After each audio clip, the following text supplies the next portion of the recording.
श्री शिवाय नमस्तुभ्यम। हर हर महादेव। 16 मार्च आज अंतिम दिन की चंद्रमौलेश्वर शिव महाप्राण कथा आज पूर्ण हो चुकी है। आज की कथा में गुरुजी ने जो विशेष उपाय बताए हैं, पत्र पढ़े हैं, उपयोगी जानकारियां दी हैं, सभी की जानकारी तो आज के इस वीडियो में आपको प्राप्त होगी। साथ ही गुरुजी ने इस शिव महाप्राण कथा में फर्स्ट दिन से लेकर 7वें दिन तक की जो 7 दिन की शिव महाप्राण कथा में जितने भी उपाय बताए हैं, संपूर्ण उपाय आपको आज के इस वीडियो में प्राप्त होंगे।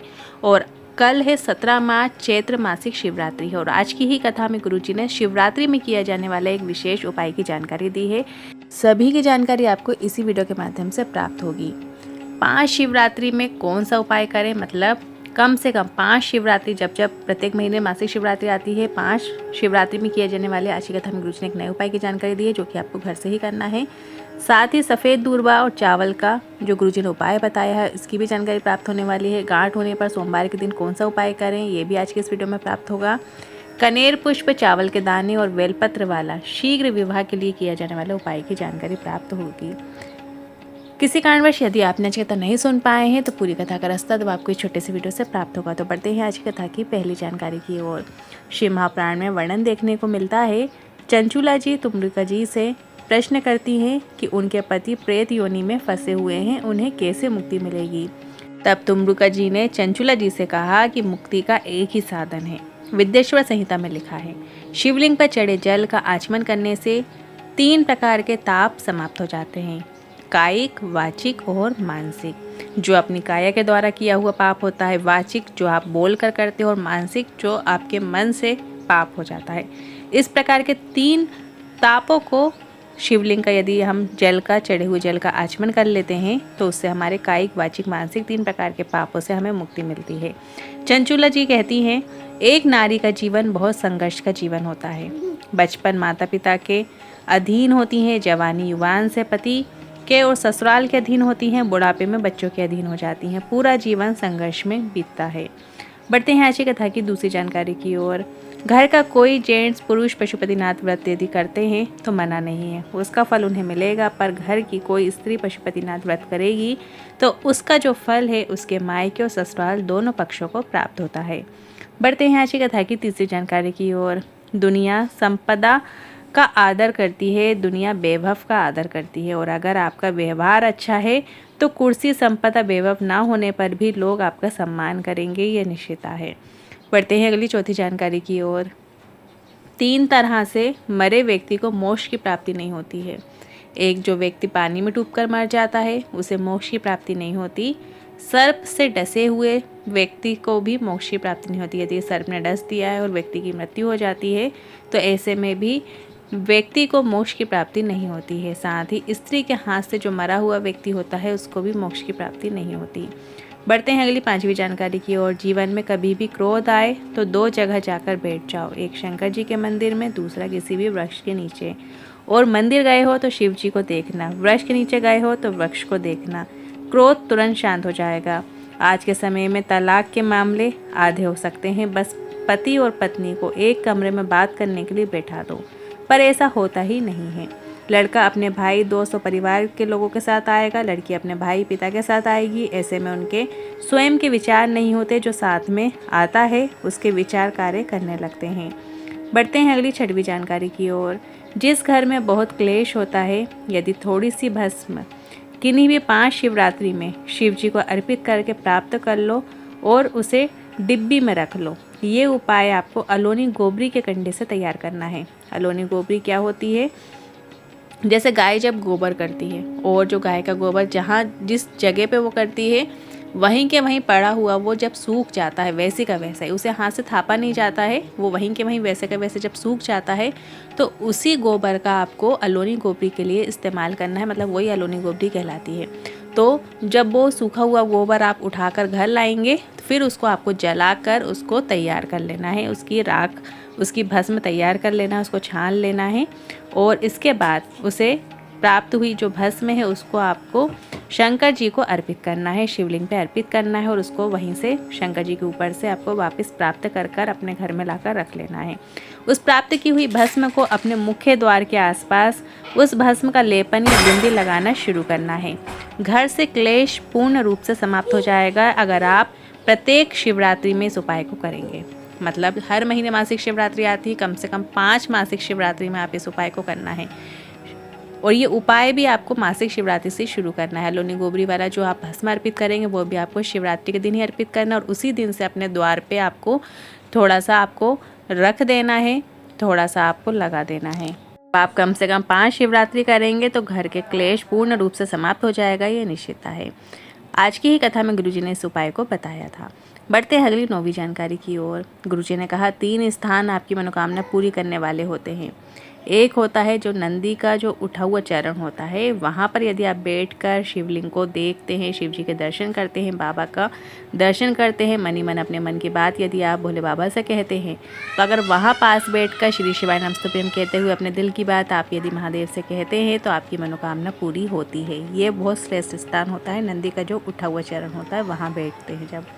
दूसरा होता है जलधारी से जल जहाँ से गिर रहा होता है उसके विपरीत ओर बैठना, मतलब उत्तरी मुख होकर जैसे हम जल चढ़ाते हैं ना, उसी स्थान पे यहाँ पे गुरुजी ने बैठने को कहा है।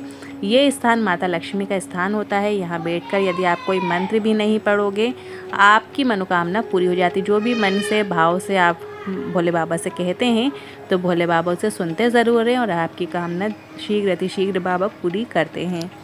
तीसरा स्थान होता है वो होता है मंदिर का द्वार। अगर यहाँ बैठकर भी आप भगवान को देखकर अपने मन की बात बोलते हैं तो बाबा सुनते ज़रूर हैं। जब भी आप भोले बाबा से अपने मन की बात करें तो श्री शिवाय नमस्तुभ्यम बोलें, फिर अपने मन की बात बोलें और आखिरी में भी आपको श्री शिवाय नमस्तुभ्यम बोलना है, बाबा से निवेदन करना है, बाबा से प्रणाम करना है।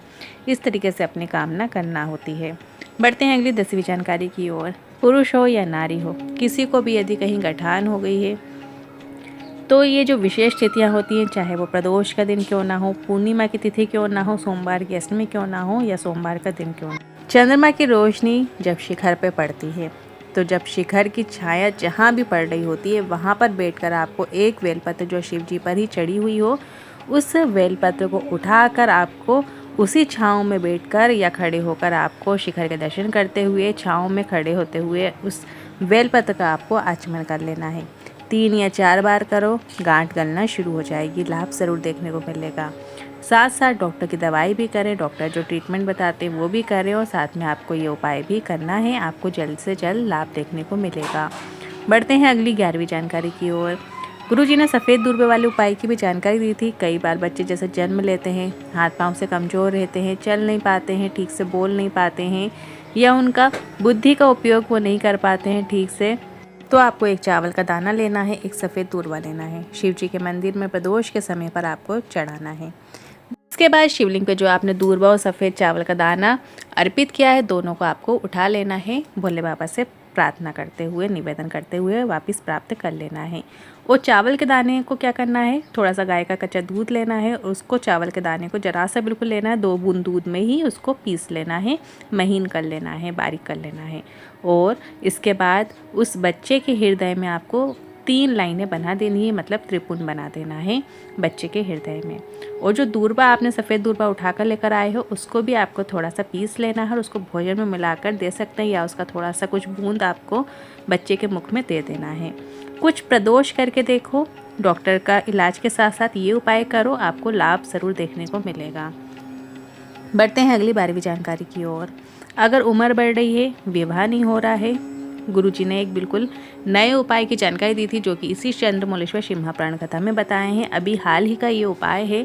इस उपाय के लिए आपको 7 बेलपत्र, 7 कनेर का पुष्प और 7 चावल के दानों की आवश्यकता होगी। जिस लड़के या लड़की का विवाह नहीं हो रहा है, 30 साल, 28 साल, 32 साल, 35, 40 बढ़ती जा रही है पर कहीं बात जम नहीं रही है या आगे बात नहीं बढ़ती है, तो ऐसे में आपको मनसा महादेव का नाम लेना है। ध्यान रखिए, इस उपाय को करने के लिए मनसा महादेव का नाम लेना है।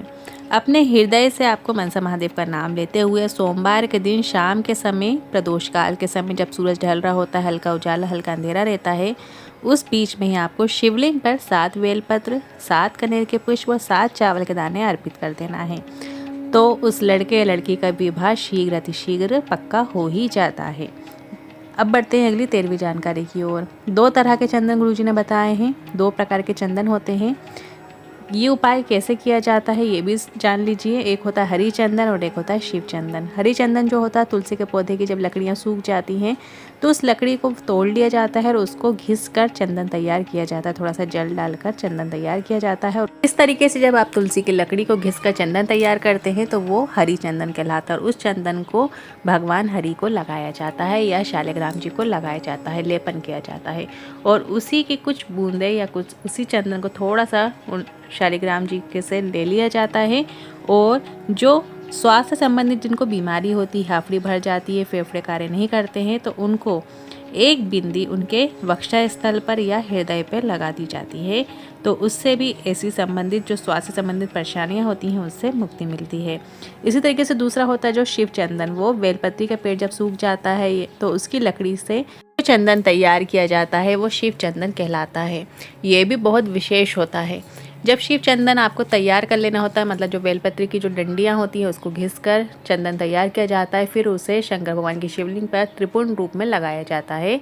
तो जब त्रिपुंड बना देंगे तो सबसे आखिरी वाली जो लाइन बनेगी आपकी तीसरी उंगली से, तीसरी उंगली की जो लाइन आपने रेखा खींची होती है, मतलब जो छिंगली के पास वाली रेखा होती है, जब त्रिपुंड पे आप रेखा बनाएंगे तो जो आखिरी वाली रेखा होती है उससे जो चंदन हम लेते हैं, तो उस चंदन को जो लोग बहुत ज़्यादा बीमार पड़ते रहते हैं, अधिक मात्रा में रोग ग्रसित रहते हैं, तो उनके यदि कंठ पर उस चंदन को लगा दिया जाता है तो कितना ही व्यक्ति बीमार क्यों ना हो उसके रोग ठीक होने लगते हैं। बहुत ही अच्छा उपाय है। आप विशेष दिन में कर सकते हैं। 17 मार्च कल मासिक शिवरात्रि है, तो आप बेलपत्री की डंडी से शिव चंदन को तैयार कीजिए, त्रिपुंड बनाइए और सबसे आखिरी वाली रेखा से प्राप्त कर रोगी व्यक्ति कंठ में लगाना प्रारंभ कर दें, तो इससे व्यक्ति धीरे धीरे ठीक हो जाता है, उसके स्वास्थ्य में लाभ देखने को मिलता है।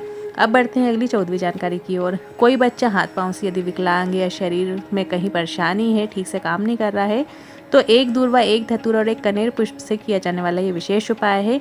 इन तीनों चीज़ों को भोलेनाथ की शिवलिंग पर अर्पित करना होता है। दूर्वा एक धतूरा एक और एक कनेर का पुष्प। जब आप तीनों चीज़ें शिवलिंग के ऊपर अर्पित कर देते हैं तो इसमें से दूर्वा को आपको प्राप्त कर कर लाना होता है। उसको घिस कर पीस कर सुबह दोपहर शाम थोड़ी थोड़ी मात्रा में आपको डॉक्टर की दवाई के साथ साथ बच्चे को ये खिलाना होता है, तो इससे भी आपको लाभ देखने को मिलता है। बढ़ते हैं अगली 15वीं जानकारी की ओर।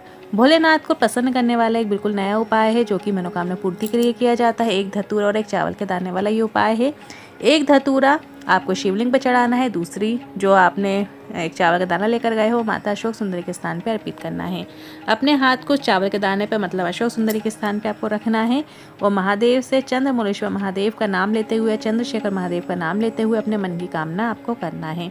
प्रदोष के दिन, प्रदोष काल में ये उपाय गुरुजी ने करने को कहा है। आप चाहो तो कल मासिक शिवरात्रि है, 17 मार्च है, ये भी शिव शक्ति का दिन होता है, विशेष दिन होता है, तो ये शाम के समय आप इस उपाय को कल के दिन भी कर सकते हैं, मतलब 17 मार्च मासिक शिवरात्रि पे कर सकते हैं। गुरुजी ने कहा है 3 महीने तो छोड़ो, बाबा ने चाहा तो आपकी मनोकामना 3 दिन में ही पूरी हो सकती है, ये निश्चितता है। बढ़ते हैं अगली 16वीं जानकारी की ओर। यदि दुनिया के लोगों ने कह दिया है कि तुम इस समस्या से बाहर निकल ही नहीं सकते हो, कोई केस में यदि आप फंस गए हो, कोई आपका केस चल रहा है, कोई कानूनी कार्यवाही चल रही है, या प्रॉपर्टी से संबंधित कोई केस चल रहा है, तुम्हारी संपदा में कोई केस चल रहा है, कोई ने आपका प्लॉट कब्जा कर लिया, आपका मकान कब्जा कर लिया है, अगर इस टाइप की कोई भी चीज़ों में आप फंस गए हैं, तो व्यक्ति यदि प्रतिदिन बेलपत्री के वृक्ष के नीचे एक विशेष तरीके से जल अर्पित करता है और वहाँ की मिट्टी को अपने मस्तक पे लगाता है, तो 1.5 से 2 महीने तक यदि आप इस उपाय को करते हैं तो आपका जो केस चल रहा होता है, जो निर्णय होगा वो आपके पक्ष में होना प्रारंभ हो जाता है। पर एक विशेष क्रम से जल चढ़ाना होता है। तो तांबे के कलश में जो आप जल भर कर ले जाते हो, तो जब आप बेलपत्री के वृक्ष के नीचे जल अर्पित करोगे तो 3 बार में करके उस कलश का जल आपको अर्पित करना होता है। फिर बेलपत्री के वृक्ष के नीचे की जो मिट्टी होती है उसका आप मस्तक पे थोड़ा सा आपको चंदन टाइप बिंदी लगा लेना है। बढ़ते हैं अगली 17वीं जानकारी की ओर। शरीर में यदि कहीं गांठ हो गई हो, बच्चेदानी में या चेस्ट में कहीं भी गांठ हो गई है, तो ये सरल उपाय जरूर करके देखिएगा। प्रदोष काल में 2 दीपक भोलेनाथ के मंदिर में लगाना है। एक गोल बाती का लगाइएगा, एक लंबी बाती का लगाइए। 2 दिया आपको रखना है, ऐसा नहीं कि एक में ही आपको लगा देना है, 2 अलग अलग दिया आपको रखना है। प्रदोष के दिन एक चावल का दाना शिवलिंग पे अर्पित करें और उस चावल के दाने को वापिस आपको प्राप्त कर लेना है। प्रदोष का यदि व्रत करते हो तो उस दिन मत खाना, अगले दिन खा लेना। नहीं तो उसी चावल के दाने को यदि आप व्रत नहीं करते हैं तो उसी दिन आप प्राप्त कर सकते हैं, आचमन कर सकते हैं। बस आपको इतना ही करना होता है। करके ज़रूर देखिएगा, आपको लाभ देखने को मिलेगा। जो भी आपको गटान से संबंधित शरीर में कहीं भी प्रॉब्लम है तो वो ठीक होना प्रारंभ हो जाएगी।